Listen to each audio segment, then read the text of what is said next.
ناظرین کرام، آج ہم ایک نہایت اہم، قدیم اور ایمان افروز موضوع پر گفتگو کرنے جا رہے ہیں۔ یہ وہ سوال ہے جو صدیوں سے انسان کے ذہن میں گردش کرتا رہا ہے کہ حضرت آدم علیہ السلام کی تخلیق سے پہلے زمین کی حالت کیا تھی؟ کیا اس دنیا میں کوئی اور مخلوق آباد تھی؟ اور جب حضرت آدم علیہ السلام کو جنت سے زمین پر بھیجا گیا تو اس کے بعد انسانی زندگی کا آغاز کیسے ہوا؟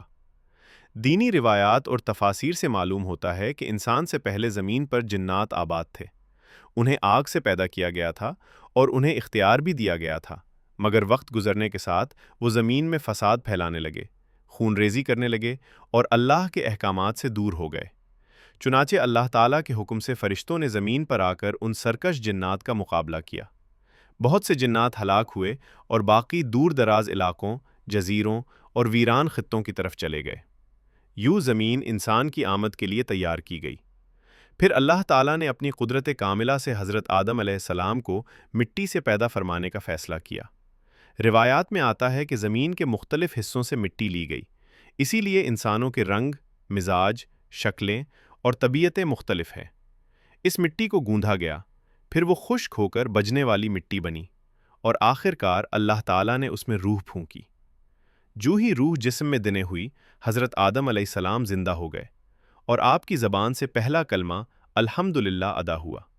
اللہ تعالیٰ نے جواب میں فرمایا، اے آدم، تم پر میرا رحم ہو۔ اس کے بعد اللہ تعالیٰ نے فرشتوں کو حکم دیا کہ آدم علیہ السلام کو سجدہ کریں۔ تمام فرشتوں نے حکم کی تعمیل کی، مگر ابلیس نے تکبر کیا اور کہا کہ میں آگ سے پیدا ہوا ہوں اور یہ مٹی سے بنے ہیں، میں اسے سجدہ نہیں کروں گا۔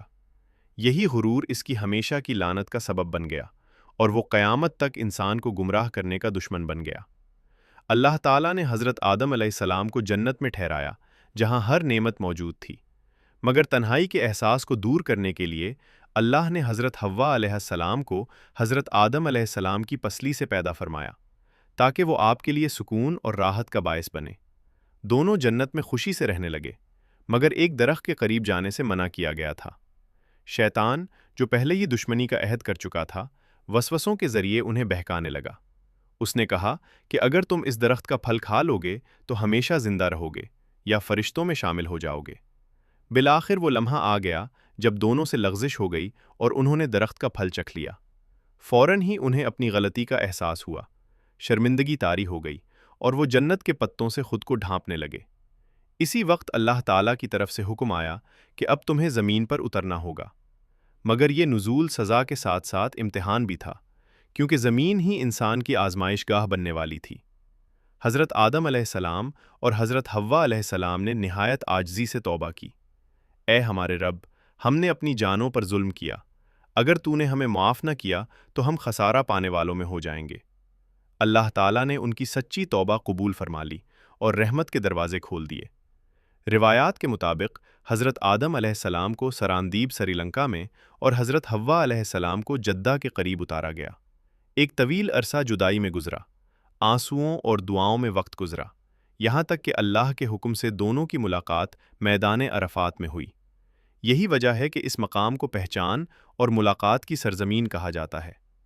زمین پر زندگی آسان نہ تھی، یہاں محنت تھی، آزمائش تھی، بھوک تھی، موسمی سختیاں تھیں، مگر اللہ تعالیٰ نے رہنمائی بھی عطا فرمائی۔ حضرت آدم علیہ السلام کو کھیتی باڑی، رہائش اور عبادت کے طریقے سکھائے گئے۔ آپ علیہ السلام نے اللہ کی بندگی میں زندگی گزاری اور اپنی اولاد کو توحید، صبر اور اطاعت الہی کا درس دیا۔ حضرت آدم علیہ السلام کو پہلا نبی اور تمام انسانوں کا باپ کہا جاتا ہے۔ آپ علیہ السلام